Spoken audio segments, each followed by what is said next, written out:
നമ്മളെല്ലാവരും പ്രതീക്ഷയോടെ ഇരിക്കുന്നത് തസ്നീമിനെ എത്രയും പെട്ടെന്ന് കിട്ടണം എന്നുള്ളതാണ്. മണിക്കൂറുകൾ നീണ്ട കാത്തിരിപ്പിന് ഒരുപക്ഷേ അല്പസമയത്തിനുള്ളിൽ വിരാമമാവും. കുഞ്ഞിനെ 5:30 കന്യാകുമാരി റെയിൽവേ സ്റ്റേഷൻ്റെ പരിസരത്ത് കണ്ടിട്ടുണ്ട്. അങ്ങനെയാണെങ്കിൽ കുഞ്ഞ് അധിക ദൂരം പോകാൻ സാധ്യതയില്ല.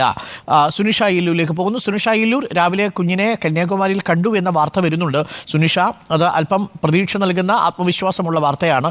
ഇപ്പോൾ കുഞ്ഞിൻ്റെ വീട്ടിലേക്ക് കഴക്കൂട്ടത്തെ പോലീസ് വീണ്ടും എത്തിയിട്ടുണ്ടോ? അതെ അരുൺ, അങ്ങനെയാണ്. നേരത്തെ തന്നെ ഈ കുഞ്ഞിനെ അവിടെ ഉണ്ട് എന്നൊരു സ്ഥിരീകരണം പോലീസിൻ്റെ ഭാഗത്തു നിന്നും ഇവർക്ക് ലഭിച്ചിരുന്നു എന്നതാണ്. അതായത് ഒരു പോലീസ് ഈ ചിത്രമടക്കം 4:30 ആകുമ്പോൾ അയച്ചു കൊടുത്തിരുന്നു. അങ്ങനെ ഒരു സ്ഥിരീകരണം ഇവർ നൽകുകയും ചെയ്തിരുന്നു. പിന്നാലെ തന്നെ ഏതായാലും ഇപ്പോൾ ഒരു ശുഭവാർത്ത കൂടി അവിടെ അനുസരിച്ച് പരിശോധന നടത്തുകയാണ് എന്നൊരു കാര്യം കൂടി ഈ കുടുംബത്തെ അറിയിച്ചിട്ടുണ്ട്. അതിനിടയിലാണ് ഇപ്പോൾ കഴക്കൂട്ടം പോലീസിൻ്റെ അന്വേഷണ സംഘം ഇപ്പോൾ നിലവിൽ വീട്ടിലേക്ക് എത്തിയിരിക്കുന്നത്. ഇപ്പോൾ കുഞ്ഞിൻ്റെ അച്ഛനുമായി സംസാരിച്ചു കൊണ്ടിരിക്കുകയാണ്. കാര്യങ്ങൾ വിശദമായി ചോദിച്ചറിയുന്നു. ഒപ്പം തന്നെ ഇത്തരത്തിൽ കന്യാകുമാരിയിൽ കണ്ടതടക്കമുള്ള കാര്യങ്ങൾ ശുഭകരമായ ഒരു സൂചനയുണ്ട് എന്ന വിവരങ്ങൾ തന്നെയാണ് കുടുംബവുമായി പങ്കുവയ്ക്കുന്നത് എന്നാണ് മനസ്സിലാക്കുന്നത്. ഏതായാലും അവരുമായി സംസാരിച്ചിറങ്ങിയതിനു ശേഷം നമുക്ക് അന്വേഷണ ഉദ്യോഗസ്ഥരുടെ അടക്കം പ്രതികരണം തേടുന്നതാണ്. അതിൽ കൃത്യമായി എന്തൊക്കെ വിവരങ്ങൾ നമുക്ക് ഇവിടെ ഈ കഴക്കൂട്ടം പോലീസ് സ്റ്റേഷനെ സംബന്ധിച്ചിടത്തോളം ഇവർക്ക് ലഭിച്ചിട്ടുണ്ട്, അല്ലെങ്കിൽ ഇനി എങ്ങനെയാണ് നീക്കം എന്നതടക്കമുള്ള കാര്യങ്ങൾ നമുക്കും ഇവിടെ വെച്ചും പരിശോധിക്കാവുന്നതാണ് എന്നതാണ്. ഏതായാലും കുടുംബം ഇപ്പോൾ ശുഭാപ്തി വിശ്വാസത്തിലാണ് എന്നത് തന്നെയാണ് അരുൺ ഇവിടെ നിന്നും ലഭിക്കുന്ന ശുഭവാർത്ത എന്ന് പറയുന്നത്. കാരണം നേരത്തെ തന്നെ ഈ അന്വേഷണ സംഘം വളരെ കോൺഫിഡൻറ്റോടെ തന്നെയാണ് ഇവരെ വിളിച്ച് കാര്യങ്ങൾ പറഞ്ഞത്. സുരക്ഷിതമായി തന്നെ തങ്ങളുടെ കുഞ്ഞിനെ ഇവിടെ എത്തിക്കുമെന്നതാണ് അന്വേഷണ സംഘം പറഞ്ഞത്. അതുകൊണ്ട് തന്നെ കേരള പോലീസിൻ്റെ അന്വേഷണത്തിൽ പൂർണ്ണ തൃപ്തരാണ് എന്നത് തന്നെയാണ് കുടുംബത്തോട് നമ്മൾ രാവിലെ സംസാരിച്ചപ്പോഴും പറഞ്ഞിരുന്നത്. പിന്നെ അരുൺ പറഞ്ഞതുപോലെ ഇവർ പറയുന്നത് ഈ രാവിലെ കഴിഞ്ഞ ദിവസമാണ്, ഇന്നലെ രാവിലെ ആയിരുന്നു ഈ പ്രശ്നവുമായി ബന്ധപ്പെട്ട്, അതായത് അമ്മ വഴക്ക് പറഞ്ഞു എന്നതിനെ തുടർന്ന് കുഞ്ഞ് പോകുന്നത്. പക്ഷേ ഇതുവരെ വീട്ടിൽ നിന്ന് പുറത്തിറങ്ങി ഇത്തരത്തിലൊരു സാഹചര്യം ഇതുവരെയും ഉണ്ടായിട്ടില്ല. വഴക്കിട്ടാൽ പോലും വീട്ടിന് പുറത്തേക്ക് പോകാത്തൊരു കുഞ്ഞാണ്. അതുകൊണ്ട് തന്നെ അങ്ങനൊരു സാഹചര്യം ഇവർ ഒരിക്കലും പ്രതീക്ഷിച്ചിരുന്നില്ല എന്നതാണ് പറഞ്ഞിരുന്നത്. പക്ഷേ ഇന്നലെ അതുകൊണ്ട് തന്നെ വീടിൻ്റെ സമീപത്തുള്ള സ്ഥലങ്ങൾ കേന്ദ്രീകരിച്ചായിരുന്നു പരിശോധന അടക്കം നടക്കുകയും ചെയ്തിരുന്നത്. കാരണം കയ്യിൽ പണമില്ല, ഒന്നാമത്തെ കാര്യം. മറ്റൊരു കാര്യം, ഇവിടെ 2 ഫോണാണ് ഉണ്ടായിരുന്നത്. അതായത് അച്ഛനും അമ്മയ്ക്കുമായി ഓരോരുത്തർക്കും ഓരോ ഫോൺ വീതം 2 ഫോണുകൾ ഉണ്ടായിരുന്നു. ഫോൺ കുഞ്ഞെടുത്തിട്ടുണ്ട്. ഒരു ഫോൺ എപ്പോഴും വീട്ടിൽ വെച്ചാണ് ഈ രക്ഷിതാക്കൾ ജോലിക്ക് പോകാറ് എന്നതാണ്. ഏതെങ്കിലും അത്യാവശ്യ ഘട്ടമുണ്ടെങ്കിൽ 3 പെൺമക്കളാണ്. അതുകൊണ്ട് ഇവിടെ ഇവർക്ക് ഏതെങ്കിലും ആവശ്യത്തിന് വിളിക്കാനായി ഒരു ഫോൺ വീട്ടിൽ വെക്കാറുണ്ടായിരുന്നു എന്നതാണ് പറയുന്നത്. പക്ഷേ കുഞ്ഞ് പുറത്തേക്ക് പോകുമ്പോൾ, അതായത് ഈ പെൺകുട്ടി ഈ വീട്ടിൽ നിന്ന് പുറത്തേക്ക് ഇന്നലെ പോകുമ്പോൾ ഈ ഫോൺ എടുത്തിരുന്നില്ല എന്നതാണ്. ഒരു ഫോൺ ഇവരുടെ കയ്യിലുണ്ട്, മറ്റൊരു ഫോൺ ഈ വീട്ടിൽ തന്നെ ഉണ്ടായിരുന്നു എന്നതാണ് പ്രധാനപ്പെട്ട കാര്യം. ഏതായാലും പിന്നീട് പണം, വലിയ രീതിയിലുള്ള പണമൊന്നും അകത്തുണ്ടായിരുന്നില്ല. 5, 10, 50 രൂപ മാത്രമേ ഉണ്ടായിരുന്നുള്ളൂ. ആ പണമാണ് കുഞ്ഞ് എടുത്തിരിക്കുന്നത് എന്നതാണ്. ഒപ്പം 2, 3 വസ്ത്രം ഈ ബാഗിലേക്ക് വെച്ചിട്ടുണ്ട് എന്നതും ഈ മാതാവ് നമ്മളോട് സംസാരിച്ചപ്പോൾ മനസ്സിലാക്കാൻ കഴിയുന്നുണ്ട്. ഏതായാലും അത്തരത്തിലുള്ള വിവരങ്ങൾ തന്നെയാണ് കുടുംബം പറയുന്നത്. അതുകൊണ്ട് നിലവിൽ ഏതായാലും അന്വേഷണ സംഘം ഒരു പോസിറ്റീവായ വാർത്ത നൽകുന്നുണ്ട് എന്നതാണ്. അതുകൊണ്ട് തന്നെ ആ ഒരു പ്രതീക്ഷയിൽ കുഞ്ഞിനെ അന്വേഷണ സംഘത്തിന് കിട്ടി എന്നൊരു വിശ്വാസത്തിൽ തന്നെയാണ് മാതാവും പിതാവും ഉള്ളത് എന്നതാണ്. ഏകദേശം നമുക്ക് അങ്ങനെ ഉറപ്പിക്കാമെന്നേ ഉള്ളൂ. ഇതുവരെ നമുക്ക് അതിന്റെ സ്ഥിരീകരണം എത്തിയിട്ടില്ല. ചില നിർണായകമായ വിവരങ്ങൾ കന്യാകുമാരിയിൽ നിന്ന് ലഭിക്കുന്നത് പോലീസ് ഇപ്പോൾ വളരെ ഒരു വലിയ ആത്മവിശ്വാസത്തോടു കൂടി പറഞ്ഞത് കുഞ്ഞിനെ അല്പസമയത്തിനുള്ളിൽ നമുക്ക് കണ്ടെത്താൻ കഴിയുമെന്നൊരു ആത്മവിശ്വാസം കന്യാകുമാരിയിൽ നിന്ന് പോലീസ് ഇപ്പോൾ പ്രകടിപ്പിക്കുന്നുണ്ട് എന്നതാണ് ഏറെ പ്രധാനപ്പെട്ട കാര്യം. കാരണം കുഞ്ഞ് 1-2 കിലോമീറ്റർ ചുറ്റളവിൽ തന്നെ ഉണ്ടാവാനുള്ള സാധ്യത കൂടുതലാണ്, മറ്റു വാഹനങ്ങളിൽ കുഞ്ഞ് കയറി പോയിട്ടില്ലെങ്കിൽ. പക്ഷേ കുഞ്ഞിൻ്റെ കയ്യിൽ പൈസ ഇല്ലാത്തതുകൊണ്ട് അധിക ദൂരം കുഞ്ഞ് പോകാനുള്ള സാധ്യതയുമില്ല. സുനിഷ, ഈ 4 കുട്ടികളാണ് ഇവർക്കെന്നാണ് മനസ്സിലാക്കുന്നത്. ഇതിൽ രണ്ടാമത്തെ കുട്ടിയാണോ ഈ തസ്മീത് തംസും?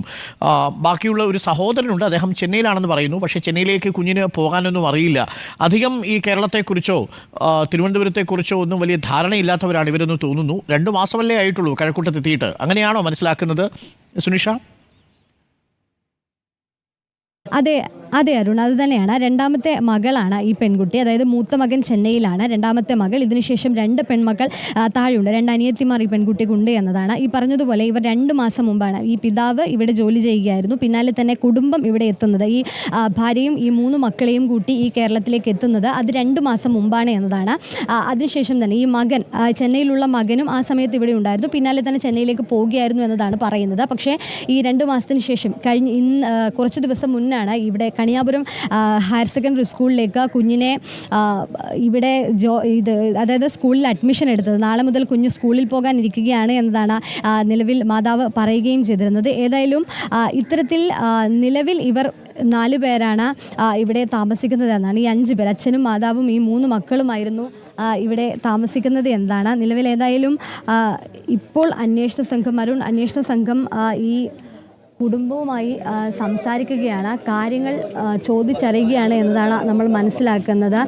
കുഞ്ഞ് ഏതെങ്കിലും തരത്തിൽ ഇതുപോലുള്ള സാഹചര്യങ്ങൾ ഉണ്ടായിട്ടുണ്ടോ, അല്ലെങ്കിൽ എപ്പോഴെങ്കിലും ഈ വഴക്കിടുന്ന സാഹചര്യത്തിൽ ഇങ്ങനെ പോകാറുണ്ടോ എന്നതടക്കമുള്ള പരിശോധന ഏതായാലും അന്വേഷണ സംഘം നടത്തുന്നുമുണ്ട്. അതായത് സുനിഷ, ഇപ്പോൾ വൈകിയെത്തിയ പ്രേക്ഷകർക്ക് വേണ്ടി, ഇന്നലെ അവധിയായത് കാരണം കുഞ്ഞ് സ്കൂളിൽ പോയിട്ടുണ്ടാവില്ല അല്ലേ? ആ സമയത്താണ് ഈ കളിക്കുന്നതിനിടയിൽ സഹോദരിമാരുമായിട്ട് വഴക്കുണ്ടാക്കിയതാണോ പ്രശ്നം? അരുൺ, അതെ, അത് തന്നെയാണ് പ്രശ്നം. അരുൺ, ഈ പെൺകുട്ടിയെ സ്കൂളിലേക്ക് ചേർത്തിട്ടേ ഉള്ളൂ എന്നതാണ്. അതായത് അസാമിൽ നിന്ന് ഇവിടെ എത്തിയതിന് ശേഷം ഇവിടുത്തെ കണിയാപുരം ഗേൾസ് ഹയർ സെക്കൻഡറി സ്കൂളിൽ ചേർത്തിരിക്കുകയാണ്. നാളെ മുതൽ സ്കൂളിലേക്ക് പോകാനിരിക്കുകയാണ് എന്നതാണ് മനസ്സിലാക്കുന്നത്. ഇന്നലെ ഉണ്ടായിരിക്കുന്നത് ഇതാണ്. അതായത് ഇന്നലെ ഈ താഴെയുള്ള 2 അനിയത്തിമാരുമായി ഈ പെൺകുട്ടി ചില വഴക്ക് കൂടുകയുണ്ടായി. ഈ വഴക്കിന് പിന്നാലെ തന്നെ ഈ അമ്മ കുഞ്ഞിനെ വഴക്ക് പറയുന്നൊരു സ്ഥിതി ഉണ്ടായിരുന്നു, ഈ പെൺകുട്ടിയെ വഴക്ക് പറയുന്നൊരു സ്ഥിതി ഉണ്ടായിരുന്നു. പിന്നാലെ തന്നെ ആവർത്തിച്ച് ഈ വഴക്ക് പറയുന്നൊരു സ്ഥിതി ഉണ്ടായപ്പോഴാണ്, അതിനുശേഷം ഈ പാരൻസ്, അമ്മയും അച്ഛനും ജോലിക്കേക്ക് പോവുകയും ചെയ്യുന്നുണ്ട്. പക്ഷേ ജോലിക്ക് പോയി മടങ്ങി വരുന്ന സമയത്ത്, അതായത് ഉച്ചയ്ക്ക് ഭക്ഷണത്തിനായി വരുന്ന സമയത്താണ് ഈ ചേച്ചി ഇവിടെ ഇല്ല എന്ന വിവരം അനിയത്തിമാർ പറയുന്നത്. പക്ഷേ എന്നാൽ പോലും മറ്റൊരു സ്ഥലത്തേക്ക് പോയിട്ടുണ്ടാവില്ല, തൊട്ടടുത്ത് തന്നെ ഉണ്ടാകുമെന്നൊരു പ്രതീക്ഷയിലായിരുന്നു വീട്ടുകാരുണ്ടായിരുന്നത്. അതുകൊണ്ട് തന്നെ ആദ്യഘട്ടത്തിൽ പരിശോധന മുഴുവൻ ഇവിടെ കേന്ദ്രീകരിച്ച്, അതായത് വീട്ടിൻ്റെ പരിസരം കേന്ദ്രീകരിച്ചായിരുന്നു എന്നതാണ് പ്രധാനപ്പെട്ട ഒരു കാര്യം. അതുകൊണ്ട് തന്നെ ഈ ഭാഗത്തെ, അതായത് മറ്റു വീടുകളിലെ ടെറസ് അടക്കമുള്ളവ കേന്ദ്രീകരിച്ചുള്ള പരിശോധനയായിരുന്നു ആദ്യഘട്ടത്തിൽ ഉണ്ടായിരുന്നത്. പക്ഷേ അവിടെ ഒന്നും കാണാത്തതിന് പിന്നാലെയാണ് കുടുംബം പിന്നാലെ തന്നെ കഴക്കൂട്ടം പോലീസിന് ഒരു പരാതി നൽകുകയും ചെയ്തത്.